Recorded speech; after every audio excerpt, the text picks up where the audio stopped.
This is the Run Recap.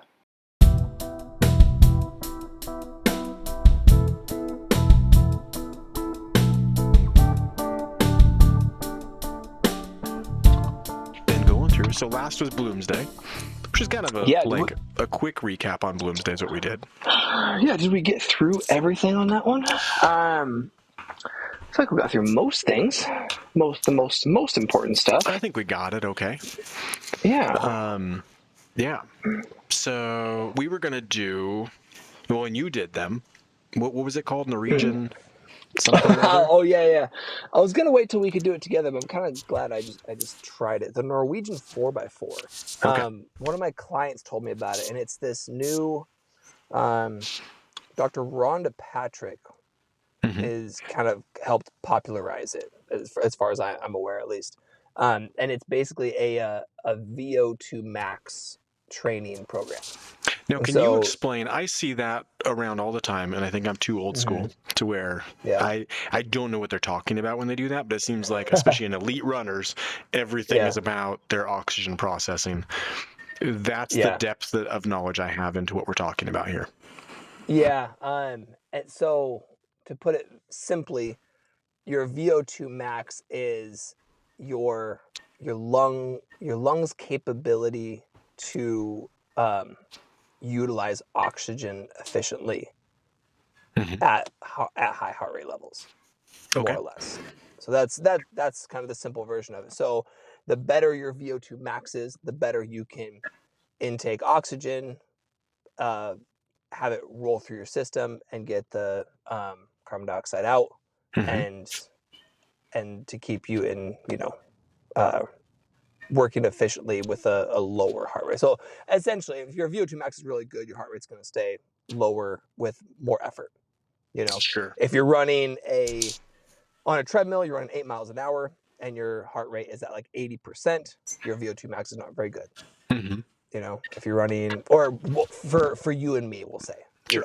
Yeah, everyone's got their own speeds. For some people, that might be fine, right? But for you and me, it's not great. If you're running at 8 miles an hour, for you and me, and your heart rate is low, 120s or under, then your Vo2 Max is probably really good. I mean, that's again oversimplifying all of that, but so in general, the basic concept here is looking at ways so you then work out to increase your Vo2 Max so that you can process your intake of oxygen, outtake of carbon dioxide. Anyway, and more efficiently, and the more efficiently you can do that, the more you would probably increase recovery while running, or just a calmness while running. And can maintain a lower heart rate at higher speeds. Is that all correlates together? Exactly. Yeah. So to test your Vo2 Max officially, you need to be like on a treadmill with a oxygen mask running through a machine, and that actually tests it. But there's a lot of ways to test it for the average person that doesn't have access to that. And the one common one that I've done before is you're on a treadmill and you're looking for like 85 to 95% heart rate.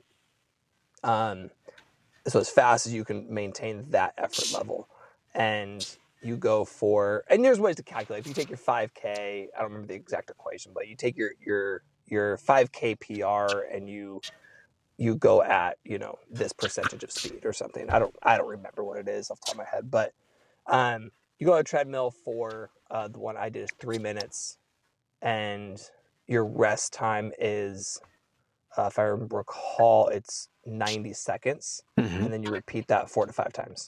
Okay. Trying to maintain your pace or increase your pace. So you're going off of your heart rate zone, more or less, your percentage of heart rate, of max heart rate, and so you'll adjust your speed if you need to. So this one is a little different because it's 4 minutes with a 3-minute rest. So it's a longer effort and a longer rest. Yeah. And the rest is full on walking. It's a zone 1 heart rate. So, or a zone 1 effort, right? So yeah, it's a walking rest, not standing, not laying down, but not jogging. Like it's just a walking rest. And so I tried it the other day, and what I found was I did not push hard enough. Okay. Even though it felt like it. And so I should have gone a little bit faster, because the first one, I think I did, I think all of them are about 6-minute pace.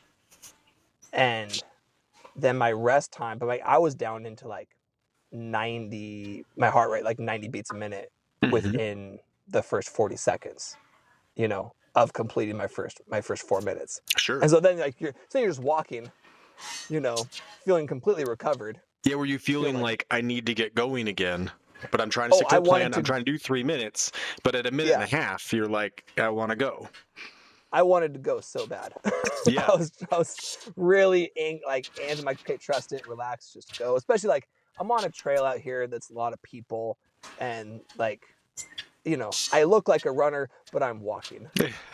Well, there is always the self-conscious part of it, isn't there? I know, right? I get better at it as I get older. It still exists, though, for sure. It's still hard all the time. And so, and then of course, like what inevitably will happen is like you'll be walking, a group of people will like run past you running kind of slowish, and right when you need to start again. Yeah. So they'll have seen you walking, doing nothing, and then you just like run as fast as you can past them.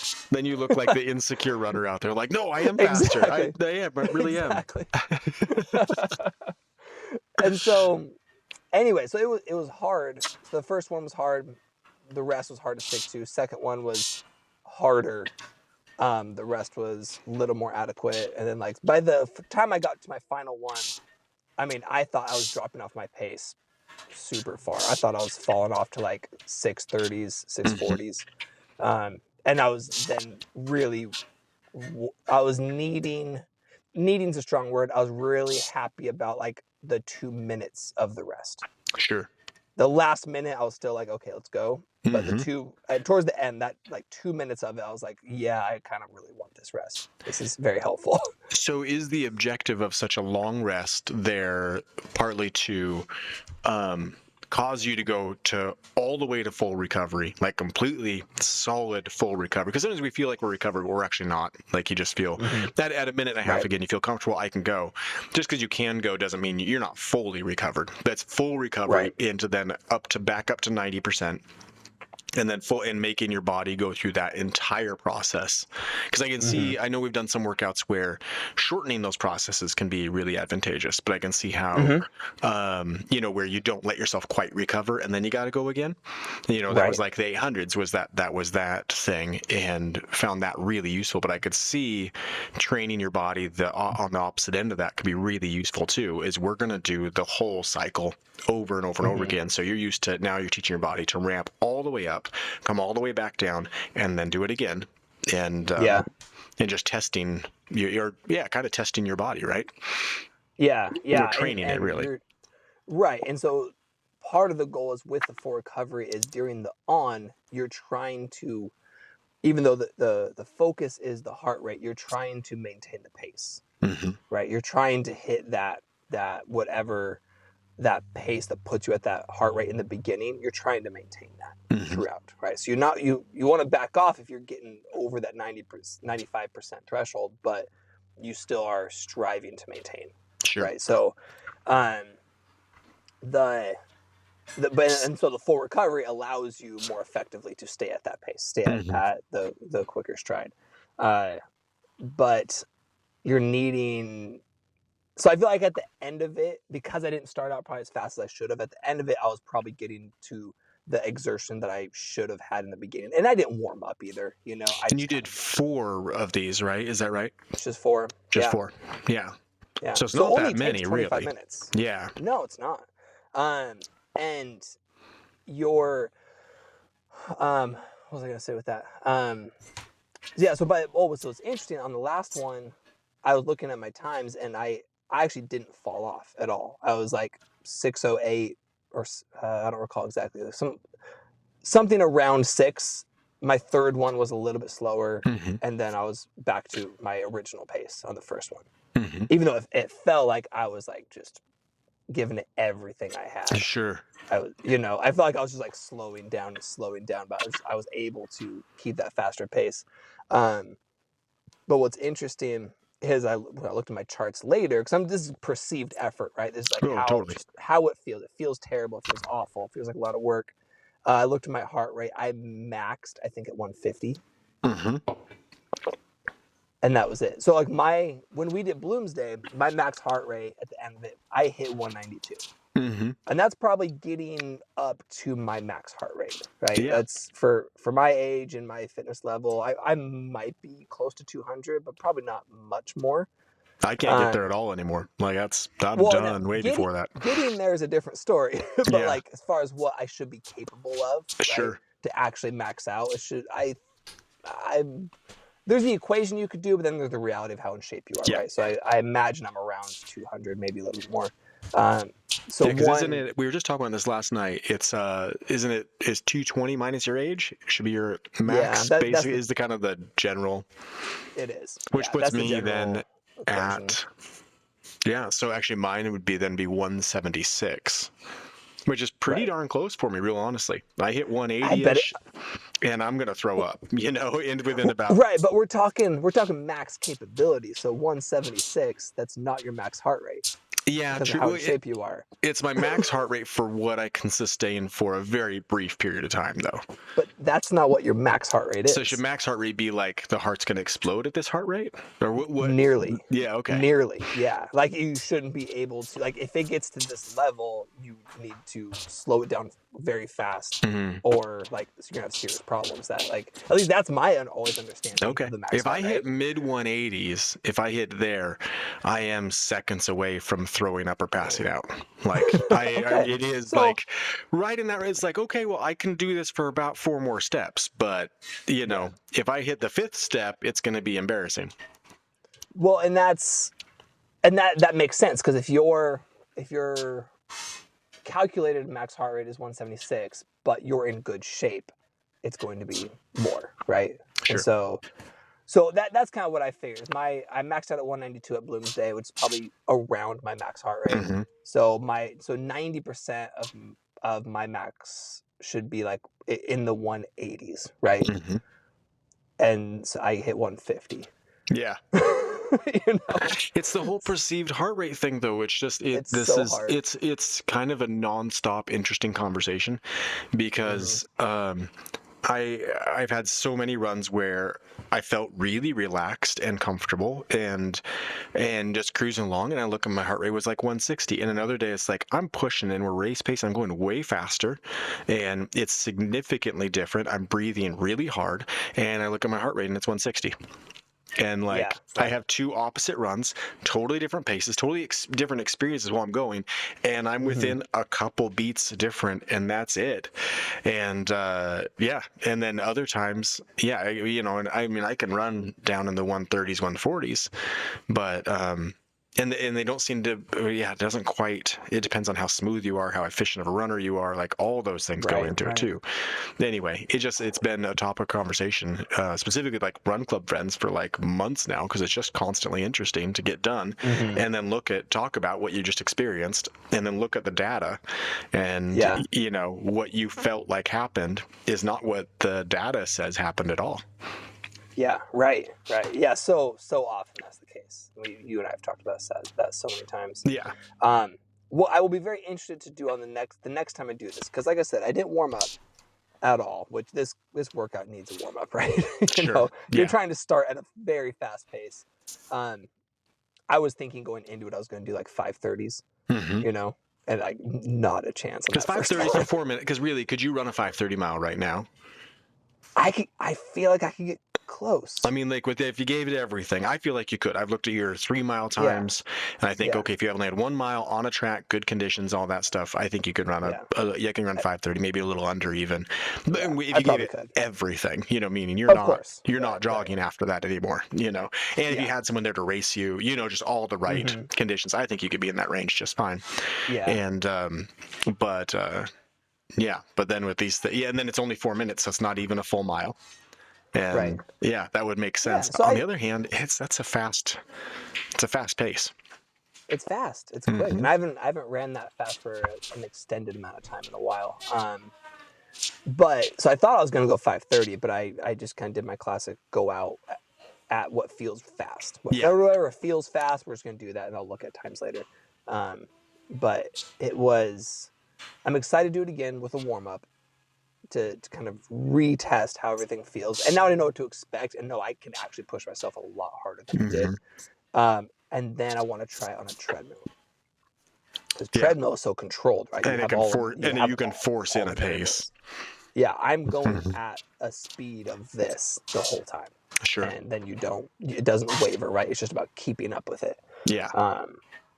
So I think that'll be the next time I do it. You know, I have some sprint workouts I need to do tomorrow because I got to get back on it. But it was a very interesting challenge, especially because it's really hard, but you give so much recovery. How often would you say that that'd be a useful thing? Okay, so I guess we're both accidentally training very similarly right now. I decided to go to work on my 5K speed for the next month. And why? What was the inspiration? Well, mostly I've noticed that I seem to cap out on my speed at around like 6:30 pace. Like I just can't move faster than that. And so like, Gotcha. okay, well, let's get rid of the, my endurance is in really good shape right now. I'm just going to let that go for a little bit. It doesn't mean I still won't do like one long slow run a week, so that it'll maintain where I think today I'm supposed to do a 12-mile run. So I'll still throw that in there, but that's not going to be the focus. That's just going to be stretching out. And then, like for the 12-mile run, I'm going to be very slow. And even if I feel like walking, I'm going to walk, whatever. It doesn't matter. It's just to get out moving for, like an hour and a half. And then, but the other ones are very much speed focused. Mostly I'm not really running for more than about 20 minutes, not counting warm up, warm down for the whole plan outside of the one long day. So, anyways, I just decided, I think that would be really good for me to try and get those. Well, ultimately, I have a light goal of trying to break that 50-minute mark for Bloomsday next year. And that's kind of been in the back of my head this whole time. Yeah, how possible is that? I'm not fully committed right now, but I feel like that my body needs some speed training just so it can get more comfortable at a faster pace, where I'm locked in right now, where my body wants to run at 6:30s. And it just locks in right there, but I can't do that for more than about 3 miles, but it still wants to, and then and then it can hit right around, and then 7:30s if I'm running a really long ways is what it falls into, whether or not I'm in good enough shape to maintain that, but that is the pace my body falls into. So how do I change that 6:30 to a 6 flat? That's what I want to get that to, where my fast, and it's just going to be comfortable at 6 flat, which means then I'd probably need to be able to run like closer to a 5-minute mile for one. Right. So try and get that down there, try and get work on that. So I have a few workouts that are very similar to one you just did, and that are on my plan. I'm just going to adjust a couple to that. But anyway, so with what we're doing though, how often would you think that should fit into that type of a plan? Is it an every other week kind of a thing, or what do you think? No, I would do it like once a month. Yeah, I mean with this one specifically, I would do like variations with shorter rests, because you got to think like that feeling of like I'm about to throw up at the end of this. That should be every single one. Right. Yeah. So you don't want to do that very often. You don't want to push your heart to that capacity. Would you shoot for next time you do it? Would you be shooting for trying to feel like I need every second of these 3 minutes actually? Is that what you're going to try and get to? Because it is, if you hit the where you think you're going to throw up, you do need all the 3 minutes. I think that if for me to do this correctly and accurately the way it's prescribed, because it's 85 to 95% heart rate, I probably need to be running under 5:30 to really push myself to that part, and then it's just a matter of can I push myself to that point? Right. Yeah. Can you go 4 minutes of that? That is the mental battle, right? And that's going to take, I think, some practice. Yeah, there's no reason either one of us couldn't do 4 minutes at a 5:30 pace. Like we're definitely both fit enough for that just fine. Yeah. Well, that's why I was kind of surprised the other day when I did it and I was rolling and I was checking my pace, and real time checking pace isn't super accurate, so I wasn't putting a lot of stock in it, but I was surprised, especially for the first two, that I was sitting at 6s. Yeah. Because I'm like, I thought I was moving. Yeah. Like, just 6, huh? This feels really hard, and this is just 6. Like, that's interesting. Well, then it goes into everything else you've done. So my, I was going to do a very similar workout to this, but not real similar, but, what was on my list 2 days ago to do was a 1 mile warm up, a 20-minute at race pace for a 5K, and then a 1 mile warm down. So that's it. Pretty easy workout there. And I was thinking, okay, well, I'm gonna kind of feel it out. I don't know what my 5K race pace really is right now, but I thought I'm just gonna take off at 6:30 and see if I can go a little faster than that, because I know that 7 flat, no problem, piece of cake, right? So that'd be very comfortable. I can do, we just ran Bloomsday at that pace. So, anyway, so that's comfortable, and I'm on a flat course, so that should be fine too. And then I planned my whole day out where I ate all the right things at the right times and had scheduled this in for right when I perform best, like 3:00 in the afternoon. And so everything was lined up, and the weather was beautiful. It was like 70 degrees, a light breeze, like just perfect. So everything's lined up. And so I do my 1 mile warm up, and I run it like 8:30 pace. It's probably about the slowest that I can run smooth. If I go slower than that, I'm not smooth anymore. So I try to not go slower than that. And so I did that, and then took off, and it didn't work at all. Like nothing. Like I got a half a mile at 6:30 pace and was just dead. And everything in me wanted to stop and didn't want to do this at all. And like here, I've been looking forward to this all day. Even in my warm up, I'm excited to go do this. And why a half mile in, I'm completely demoralized and feel like my body will not do it. And I felt like I pushed. So there were a number of times I can't take another step. I'd stop, walk a little bit. I'm like, okay, knock it off, get moving. And I'd take off again. And I'm like, and I just get another quarter mile. I'm like, I can't do this. And then stop and walk again for a little bit and go. And then you look at your stats afterwards. I was fine. My heart rate peaked a little bit a couple times. I think I averaged 140, and then my average running pace then for those 3 miles was at like 9:30. Really? Because I ran 6 minutes, and then I had to stop and walk, and then I'd go, back to like 6:30 pace, and then I'd have to stop and walk, and it ended up being, and then by the end, I'm like, fine, I just don't care. I'm walking home. Like, like it just didn't work. Like it couldn't work. And like, it was so frustrating. And then, and why was that so much effort? And obviously more probably mental effort than physical effort, right? Because physically, again, I looked at the stats. I was fine. There was nothing wrong with me. It's not like my heart was racing while not running fast, or I was peaking things too much. Oh, I got to take care of a kid thing. Sorry. No worries. Hit it. Yeah. Oh, no. What happened? Just do this. Oh, if you hit it with stuff, it does hurt, doesn't it? I do this. I open pen and do this. Uh-oh. You're going to be okay? Okay, need a hug. All right, you all better? Okay. All right.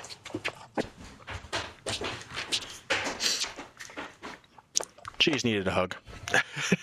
She scraped her finger. We need hugs. Hugs are what fix scraped fingers. So, and for someone to understand what you went through, Yeah, there we go. So that sounds so frustrating. Oh, it was so frustrating and demoralizing and everything. And then, yesterday went to run club, and we had like 3.5 mile thing. I'm like, and then I was feeling good. So I took off and felt really smooth, real comfortable. I'm like, cool, I'm just going to go fast for a while. Cause I couldn't go fast yesterday. I'm going to go fast today. And I ran 3 miles at 6:30 pace without any stops or anything. Felt great. Yeah. The wind was blowing like crazy. Like, at times the wind was hitting like a wall in your face. And even that kept, besides I had to stop at a stoplight, so that set one of my times off. But if you subtract for the stoplight, we were right there consistently. The perks of city running, man. I take full advantage of any stoplight ever. And I pause my run on my watch. I'm like, nope. No, I get credit for this. I'm just chill. It's all speed intervals, isn't it? Exactly. Yeah. And some days you have more than others. Well, and then there's both too. Some days you're like, oh, thank God I got to stop. Other times it's like, oh, thank God I made that light and I didn't have to stop. Right. Yeah. So it's both. Usually it's the first for me. Usually there was a period where on my run down here at the gym, I would always cross the street at the very end of my run, kind of so I could sprint the last bit. Yeah. Like it was like a little over 1/10 of a mile. Like it just timed out perfectly. So I would always like be watching the light from like 3 blocks away. I'm like, Sure. am I gonna hit it?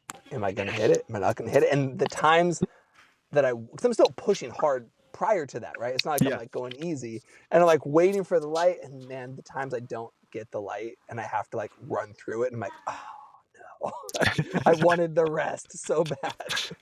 So a thing that runs through my head like pretty constantly, and whether it be running or work or anything else, is from geez, what's the movie that we all like? Gene Kelly, Singing in the Rain. Yeah. And when the guy that's the funny piano player guy, and he goes, at last I can start suffering and write that symphony. And then immediately, at last I can stop suffering and write that symphony. Yeah, and exactly. That is in my head probably weekly my whole life, of like something bad happens, like, oh cool, it's an opportunity, finally I can do the thing I want. So it is always like, oh yes, I made the light, that means I can continue, that way I can continue my pace. And like, oh yes, I didn't make the light, I needed a break. That encompasses your entire perspective on life, like better than anything else. I don't know how people make it without that perspective. How do you keep going, right? How do you make it through tomorrow without that perspective of being like, whatever life throws at you, good or bad, sweet, now I get to do whatever. Yeah. That's so funny. Yeah. The rest of you guys just out here just suffering through, just trying to make it, Yeah. Nikki posted a funny meme the other day that was like the difference between real runners and fake runners at a stoplight.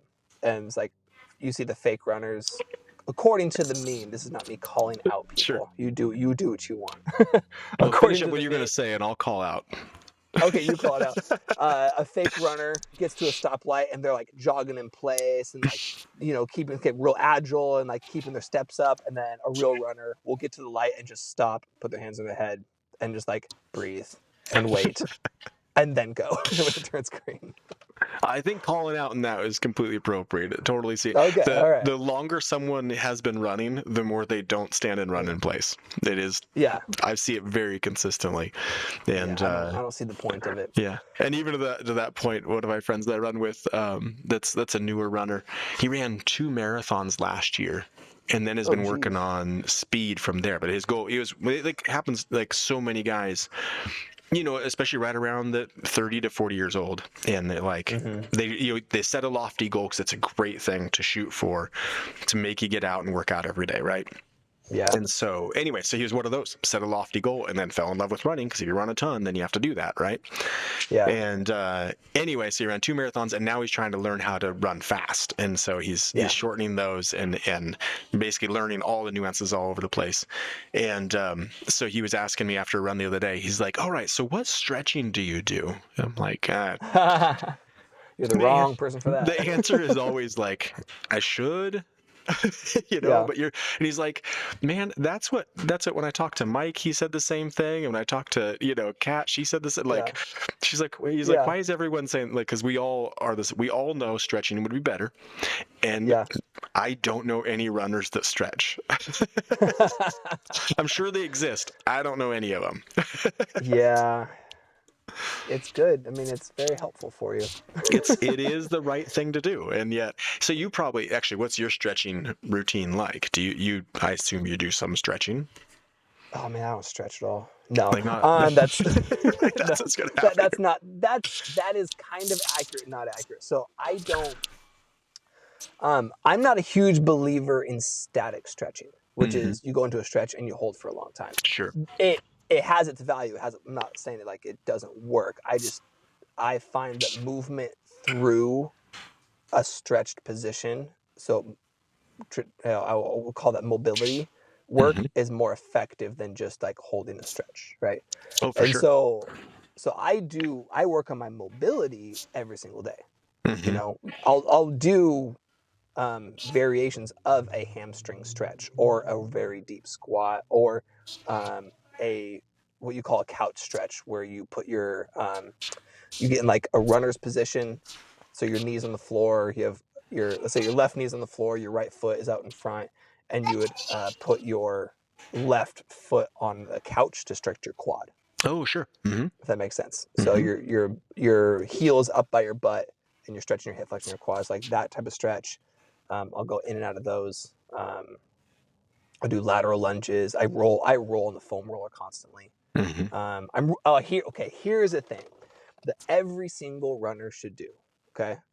Every single runner should have a lacrosse ball, and they should be rolling out their foot. In addition to that, they should be stretching their big ligament on their toe and getting that flexibility, and then stretching their calf. Those 3 things every runner should do every single day. Sure. If you did nothing else, if you didn't work on your hips, your quads, your hamstrings, whatever, every runner should be working on their foot and ankle mobility. Because those 3 things will 100% prevent plantar fasciitis. Okay. And you will never get it. And if you do get it, that's how you get rid of it. Like it's such a prevalent problem that doesn't need to be there for so many people. Sure. Like if you keep that strong, and it's never going to be a problem. Yeah, it's nice to not have to. Man, I dealt with that bad for years, and it's so nice that I don't have that. I'm dealing with that anymore, and so that's been a huge help to not be there. Because waking up with your whole foot just in a ball, you know, and you have to manually stretch it out as it cracks apart and everything. Oh, it's such a bad way to go. It's terrible. And I mean, I can relate to that. I mean, I've had my ankles hurt on and off since I was 18. Depending upon how much abuse I'm putting them at the time. Like when I was in college, there was a period where I went and hopped out of bed, my alarm went off, and I jumped out of bed and I hit the floor and collapsed. Yeah. Because my ankles just did not hold me up. And I'm like, what the hell is going on? And like for the rest of like the next 2 years, every time I would get out of bed, I'd like put my feet on the floor, make sure they work, put weight on them, warm them up. I'm like, oh my God. And like they got better after college, but like it still like it happens. I'll just like, but that's from like skateboarding, jumping off things. Like that's from rolling my ankles a ton. That's not from running per se. Yeah. But no, for like runners don't stretch at all. But man, if you're not going to stretch your calves, stretch your toe. I sure liked when I started lifting again, is using lifting as a mobility stretch too. So kind of a weighted thing. I just found that so useful in so many things, like taking a squat, but you know, with lighter weight, but going all the way to the floor. You know, and moving around through that, and man, it opened up so many things that now my body could do after that I didn't know it could do anymore. You know, it got rid of a lot of tightness of doing things like that, and I kind of now it's not abnormal. I'll go to lift, not to try and break down and build muscle at all. It's just I'm just gonna add some weights onto some stuff so I can just stretch out really good. Yeah, and that's been really nice. That's not a terrible approach. A lot of my increased flexibility, I wouldn't say I'm not the most flexible I've ever been right now, but probably like 3 or 4 years ago, I was like, it was way better than college, way better when I was younger. And all of that is just due to doing things kind of like that. Like if I'm getting up off the floor, thinking about my squat, like putting my feet on the floor and trying to get my chest up and like my ass down and like coming up well, and just doing that every single time I come up from the floor, come up from a chair. And pretty soon it's like, oh, my hips are moving way better. You know, like just paying attention to that all throughout the day is what helps. Especially when you're not someone who's just going to go spend 15 minutes stretching. Right. Yeah. Because I don't. I'll spend time on the foam roll and that kind of thing, but I'm not going to just sit down and stretch for a long time. It's like, at least not consistently. Well, I found that the static stretch, like the stretching we all were raised to do, like the stuff you learned in PE and that kind of thing, which is about where my knowledge of stretching ends. But anyway, doing all those stretches that we did like that never has felt useful to me. I don't feel stretched out afterwards. I just feel like a failure because I couldn't get anywhere near what this thing is that I'm supposed to be doing. And I honestly think that I'm in some areas I'm so restricted that I'm not getting the stretch this is supposed to cause this way. And it has been the mobility style has helped so much to actually stretch out everything to where some of those things can actually be effective. Because again, I feel I'm watching someone else doing like, well, clearly I'm not stretching what you're stretching because we're not anywhere near in the same place. Our bodies are not in the same positions at all. We're not close. And so whatever you're getting out of this is not what I'm getting out of it.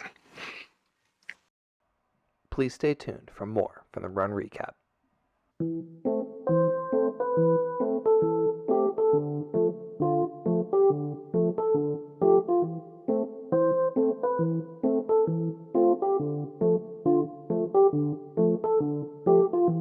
So are we going to try and pretend like we're just going to take over from the last one, or what are we doing here? No, we're just going to continue.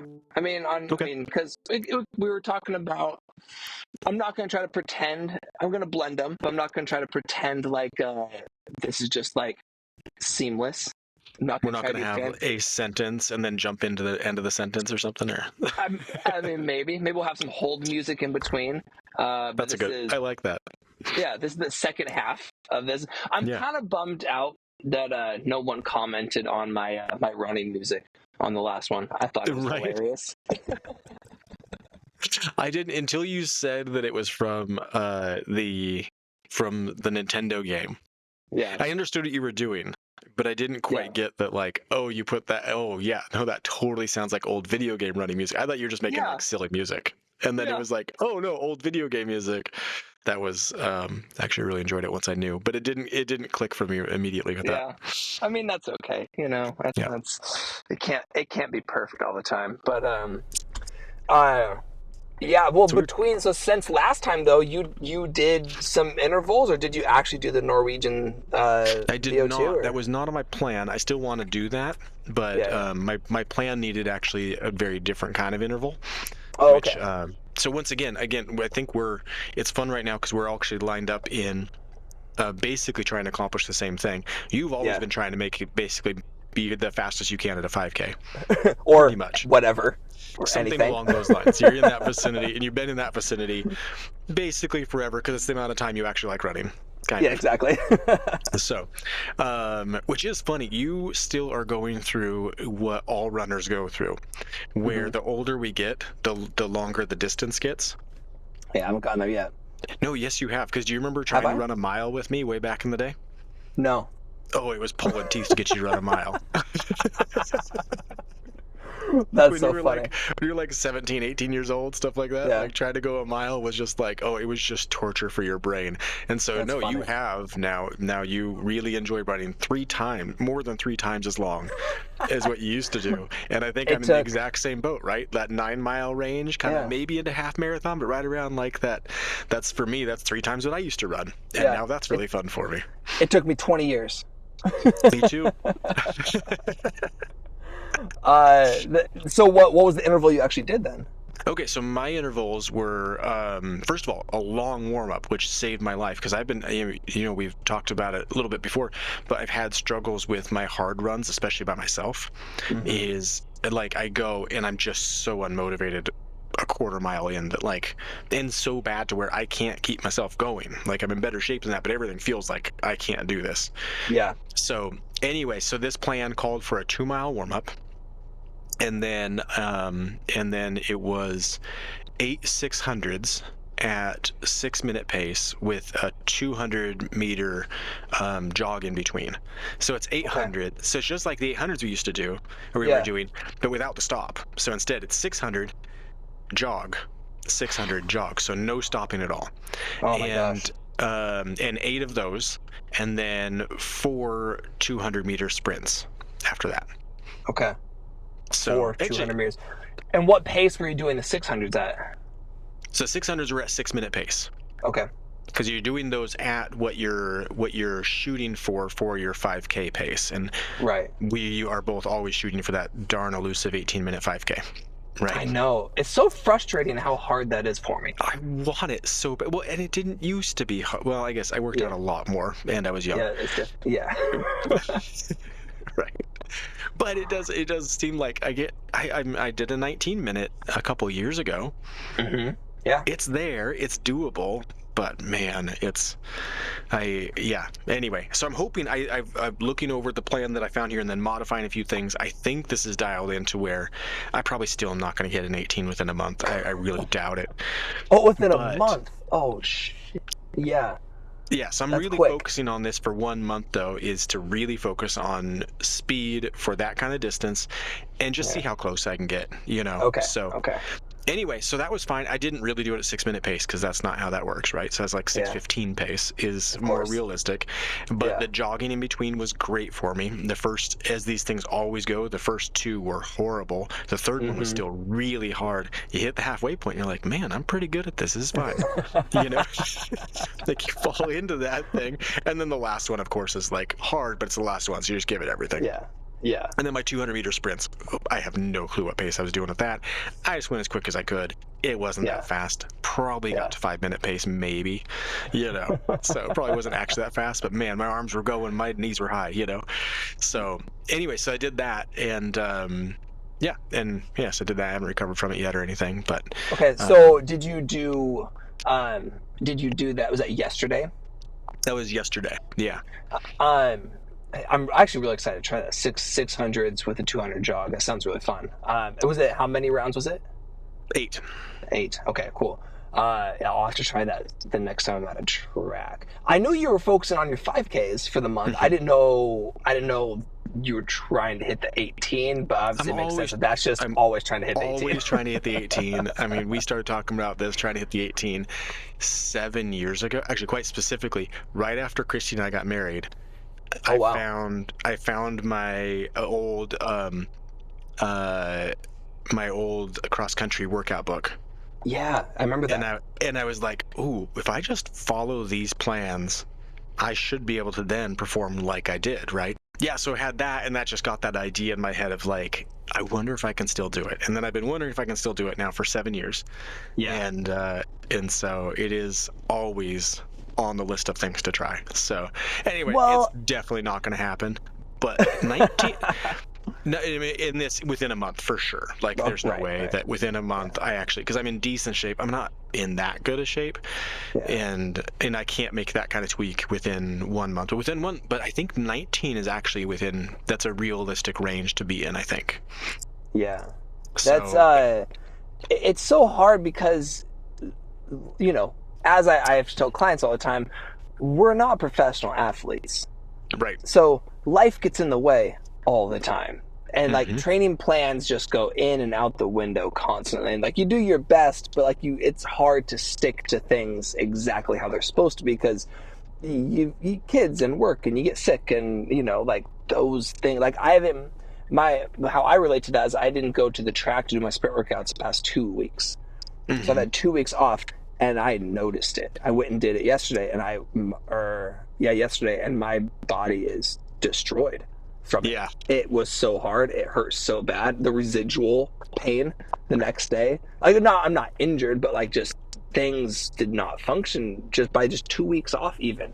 Totally. So a month, doing any of those training plans, I bet you could still get to 18.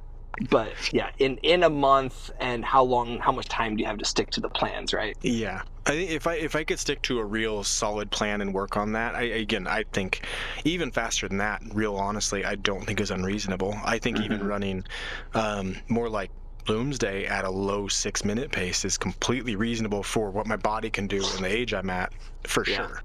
Whether or not I can train that consistently and actually work and actually do that, that's another thing. But as far as the potential, I think that's totally reasonable that I could do it. But but I'm also that's not in range of what things I can work for right now. Right. Well, the idea we talked about earlier a couple days ago, earlier in the episode, about hitting, shooting for the under 50 in Bloomsday, and it's like I don't want to commit to train for that, and like I don't. Probably because I'm scared. We'll just be honest. Sure. And I don't want to fail. It's probably a fear of failure. But I don't know that I want to work that hard for something like that. But I also am totally going to like kind of train for it, for the next year. I think that's what I'm doing right now. I think that's kind of the reason is I just happen to have a 5K coming up that looks really fun. It's kind of a bigger 5K that's free, coming up in like a month. And so, anyways, I was like, oh, well, that's sitting right there. Why not see how fast I can get between now and then, just for fun? Yeah.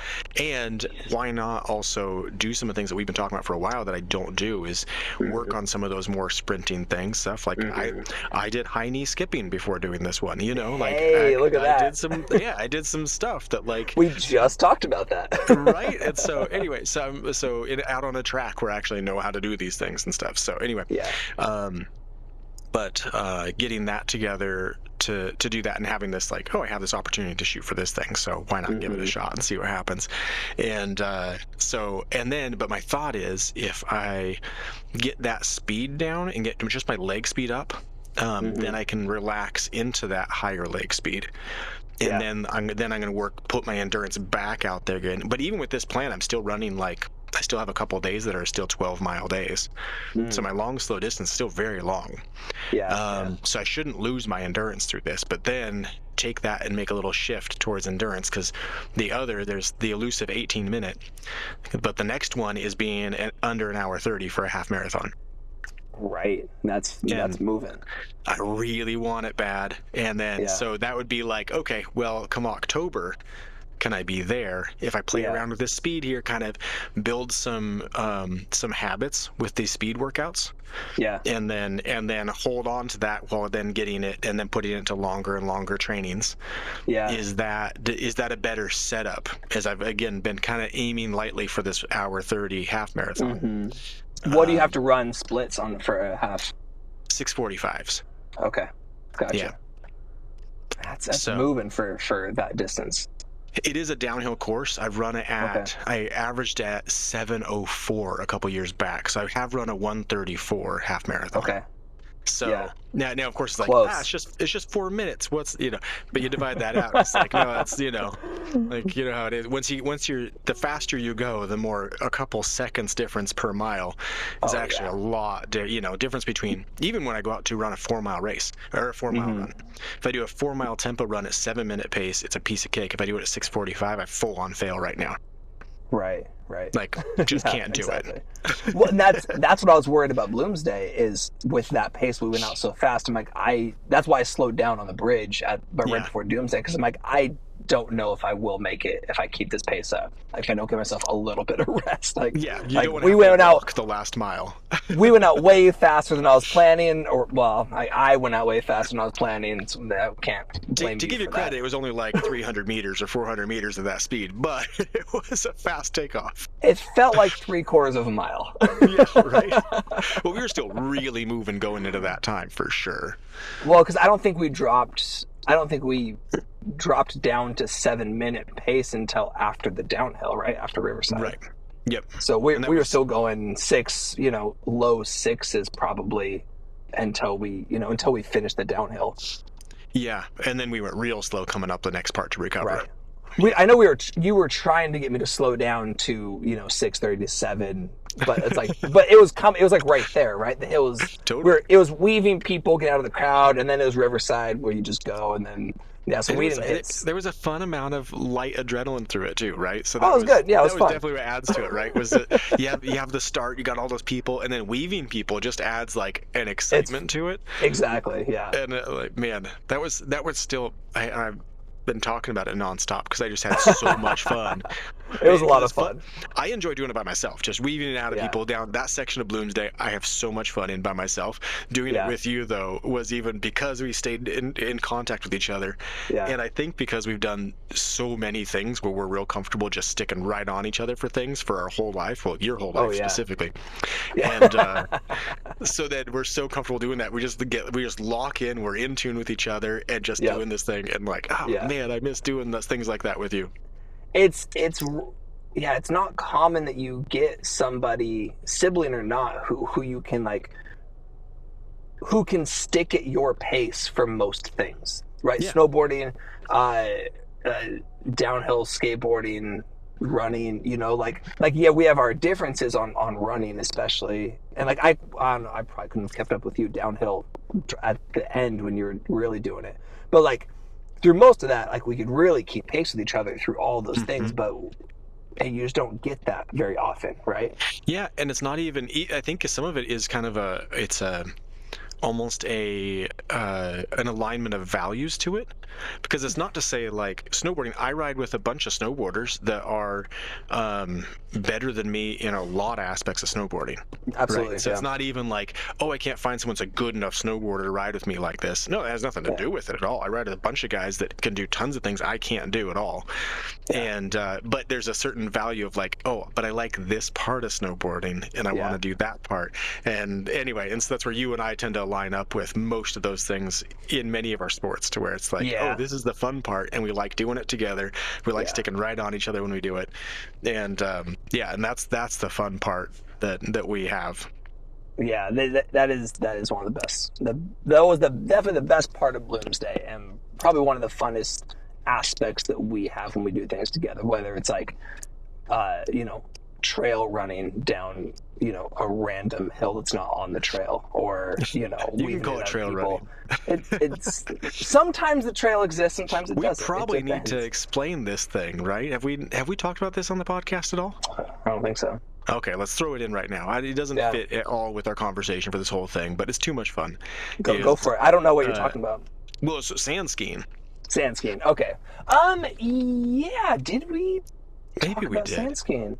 Well, regardless, so we called it sand skiing, which I think we did talk about that part a little bit. But anyway, it was a year ago if we did. But so trying to find something in the summer to do before we really got into skateboarding again, that fulfilled that excitement. So we'd jump off things into sand pits, so you'd have a rock quarry where someone's dug out the half of the hill in sand, and you could run across the top, jump, and then you kind of ski moguls on your way down just on your bare feet. And then we realized, we can jump a little bit bigger and a little bigger, a little bigger. And man, I was just reminiscing about this because after Luke went through his stuff, we were looking through old pictures of Luke and everything, and we found a bunch of old pictures of us, because pretty soon it turned into running as fast as you can and just launching off the top of this thing. I spin off it, you guys would do flips and stuff, and the amazing thing was that you could fall 60 feet and land on steep sand, and it actually hurt less than jumping 60 feet into water. You just hit and tumble.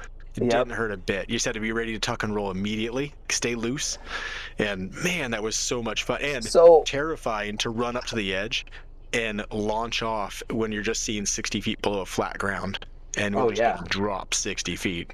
You don't see the hill. You just see the bottom of the quarry where it's just like hard packed, sand and rock. And you're like, oh, well, hopefully I don't land on that. What's funny is so much fun. Oh yeah, the gut drop. I've never been one to chase that drop feeling, but it was a necessary byproduct of your launching yourself that high. Usually, if you get that gut drop feeling, that normally is a check in your system of like, things are actually going to go bad now. And in that one, we did it. We eased our way up to how far we could jump, how fast you could run. And so, no, you knew it wasn't there, but you still got it every time, and you just got to have it. But you got to play with it instead of it being like, oh, I just broke both my legs as you're watching the ground come up at you. Or if you didn't get it every time, it was when you just launched a little higher than you were planning. That time you're like, oh, that was more than I thought it was going to be. Here's my memory though of how that started, because we would go to the switchbacks, North Spokane, and run, and go for runs. Back is when we first got back to Spokane, because we were living with the Wileys at the time. So I was 15 or so, somewhere in there. I don't remember how that timing works out, but we were back there, and we would go for runs there, and we would, instead of doing the switchbacks, we would cut straight down the switchbacks. We would just it's so steep, you have to kind of mogul ski jump in between the rocks and dirt and underbrush and all that stuff just to stay moving. You couldn't run. And a lot of pine needles. Those pine needles were slick, so you didn't. So it was like a little bit of sliding, a little bit of jumping, a little bit of running, and like that was part of the run that we would do back in the switchbacks. And then you were trying to show me these dirt jumps on our bikes that used to be where the quarry was, where the sand quarry was. They dug so you're like, out. Let's go find these jumps. And then we're kind of exploring, we kind of found something, and then we went out to that area, like, I think they're here, and the quarry was all dug up and it was gone. And so then we were like, well, let's do our mogul ski run thing down this, but the drop off was 10 feet. And so we tried to drop, and it was like too much of a drop to absorb and still continue down. So we get a couple hits and then we just fall, and we're like, well, let's just maybe run a little faster. And then run a little faster, and then run a little faster, and like the drop just got bigger. So we went from dropping like 10, 15 feet to going up to like 60, 70 almost with the jump. Then we went back to the switchbacks with that much excitement, and we started running and launching into the tree downhill steepness. Yeah. All that. And so exactly. So we started running full speed and then launching into the trees and then and then just keep your feet moving and bouncing through that. Yeah. Is what that then turned into. And then we were like, we should probably get into skateboarding. It'd be a lot safer. Because then the next step of this is probably nothing we should be doing.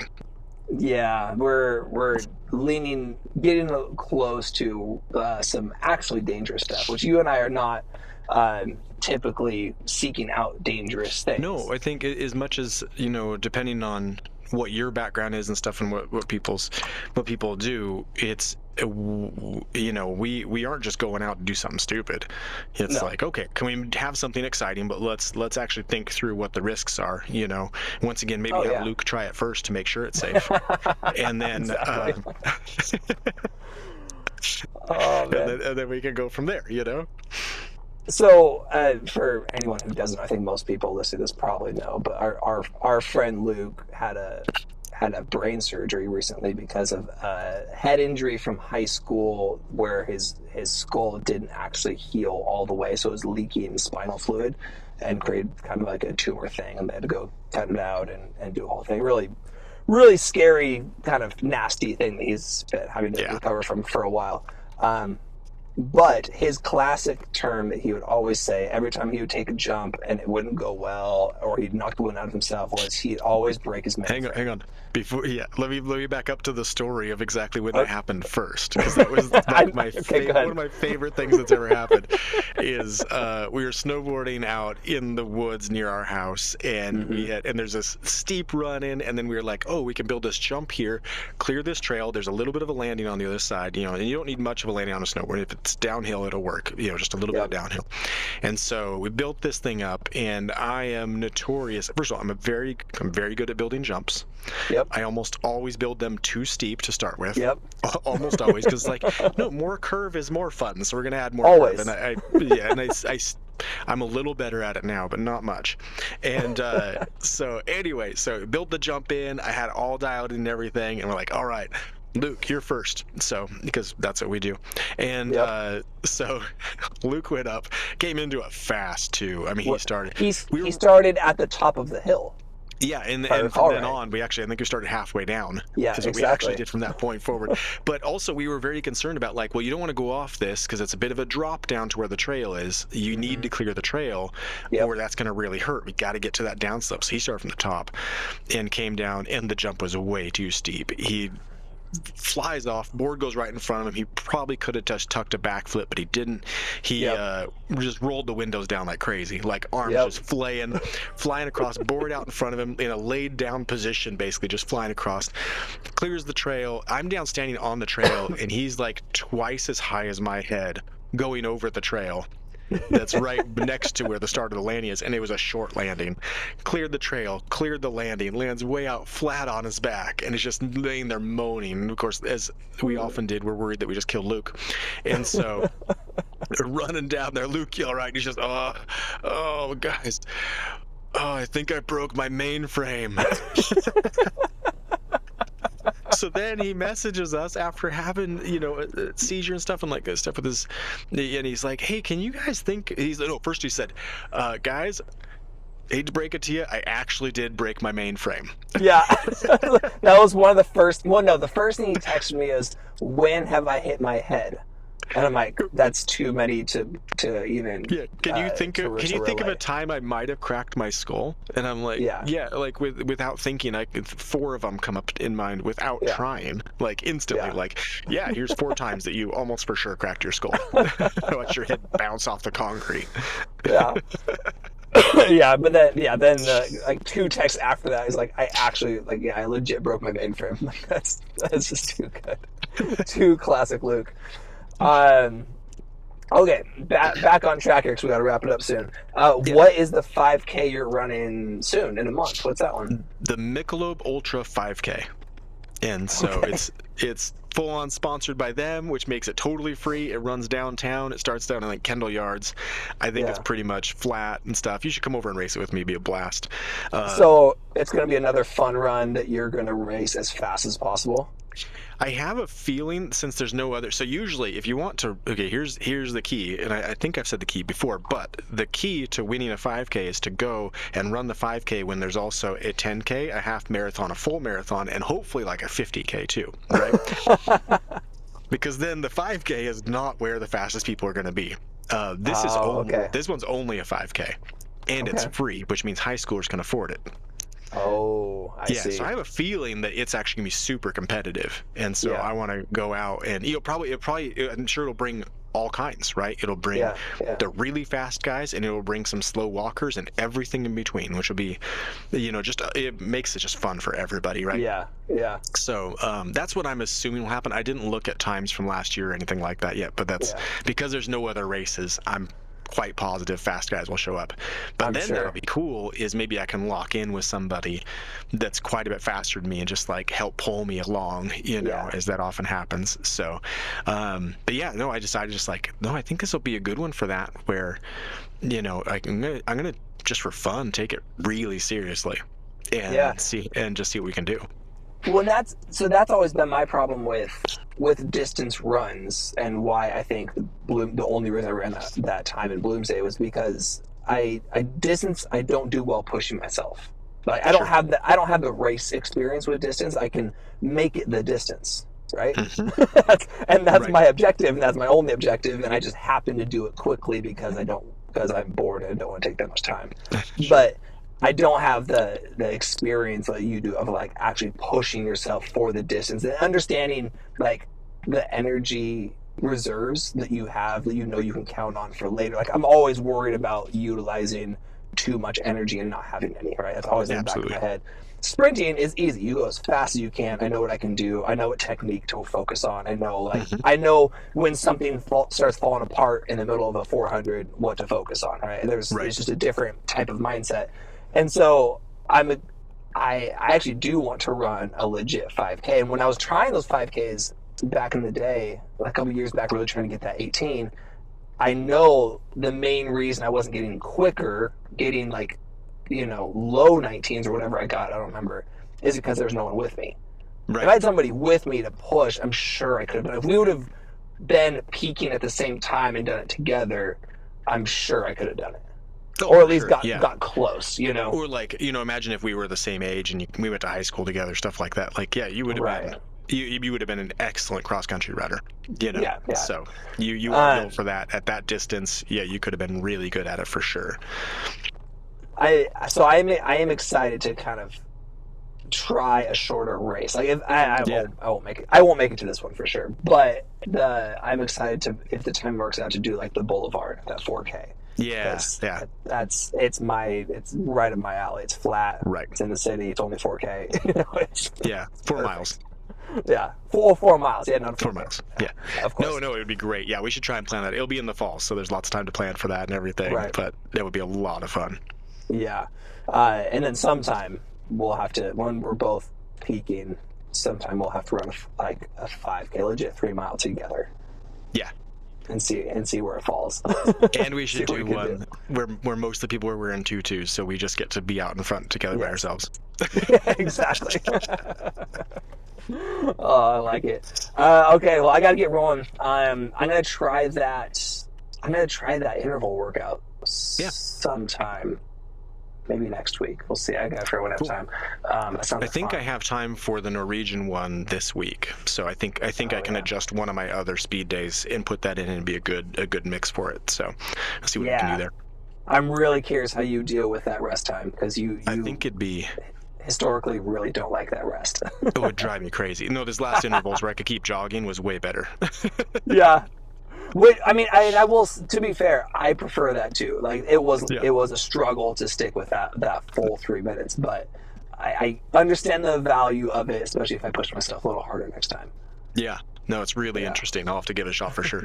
All right, man. I'll talk to you later. Okay, sounds good. See ya.